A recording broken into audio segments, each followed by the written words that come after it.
assets? The answer is, on the basis of very conservative estimates, that it would cost in Germany the, after all, laughable amount of 30 billion per year.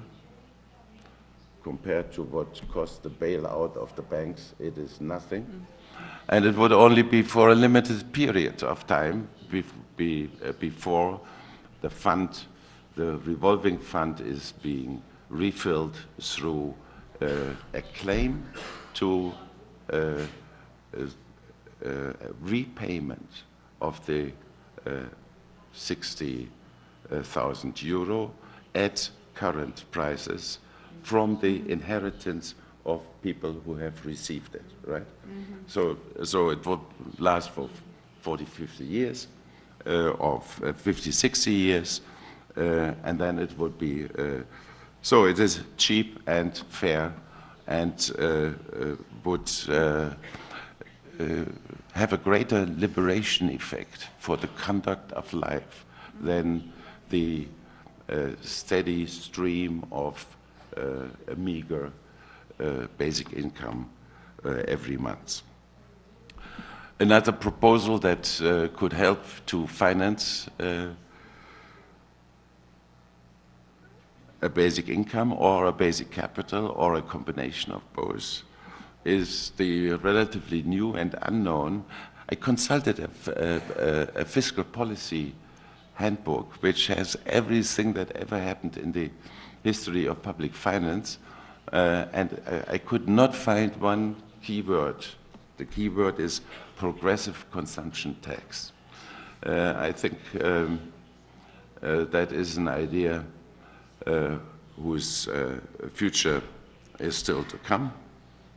To summarize, the emphasis on employment and growth, or growth that presumably, but not in reality, creates employment, is not an answer to the major policy problems of the 21st century. I think we can all agree that among these major policy problems on a global scale of the 21st century are three keywords: energy, climate, security.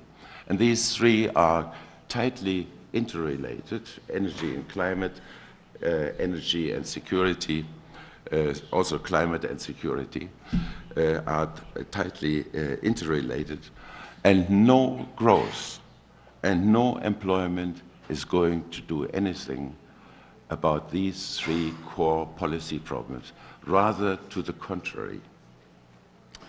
And if you want to finance a BI that does something, basic incomes, in a way that does something about these problems, then you think about global justice in terms of distributing the revenues from the sale of certificates, CO2 certificates, to the effect that every citizen of, say, Cameroon, who does not contribute significantly to CO2 and has therefore a lot of CO2 certificates to sell, would participate in the revenues from such a policy, which would really be a policy for the 21st century. Thank you very much.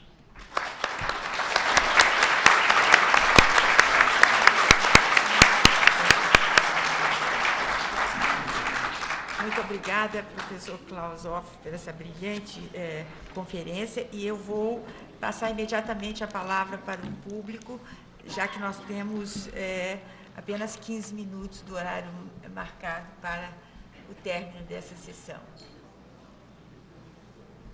Estão abertas as perguntas.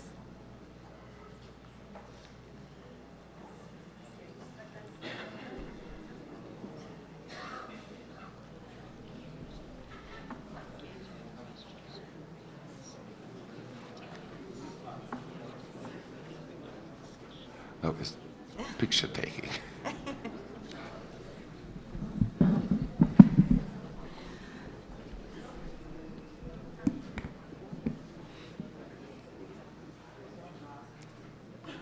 Nenhuma pergunta ou comentário?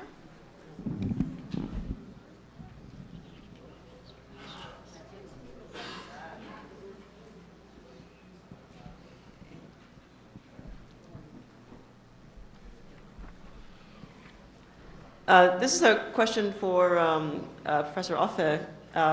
You mentioned the two justifications for basic income, justice and liberty. Isn't there a further one? Because the way you describe liberty, it seems almost too much of a negative liberty. It's a freedom to say no to work requirements. But isn't one of the promises of basic income that it could provide the ability not only to have that kind of freedom, but also a kind of autonomy in society to help determine the norms of society, so that it's, part of that is to say no to work or to say no to certain kinds of work, but others are really to have the freedom to live as one would choose. Doesn't that require a slightly richer justification? Pursue one's own lifetimes. The liberated time, among other things, goes into social and political activities, as I've pointed out. And I think this is exactly what you mean by autonomy. If I have not made that clear, I try to do so by saying I'm in full agreement with this suggestion. I mean, I'm not a libertarian, right, who just says no. However, saying no is the condition for autonomy in the world of labor that I have described.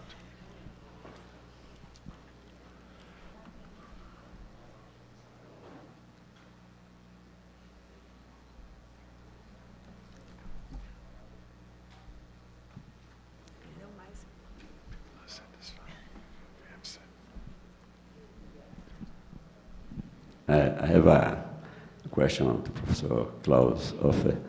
In an interview published in an old book of him, Contradiction of Welfare State, he opened the interview talking about a book by Andre Gorz for the working class. And at that time he said that was a marvelous book, I remember. Of course, it could be a marvelous book because of fantasy or because it's indeed a marvelous book. But my question is about Gore's recent analysis of the emergence of capital and immaterial work. And according to him, this kind of emergence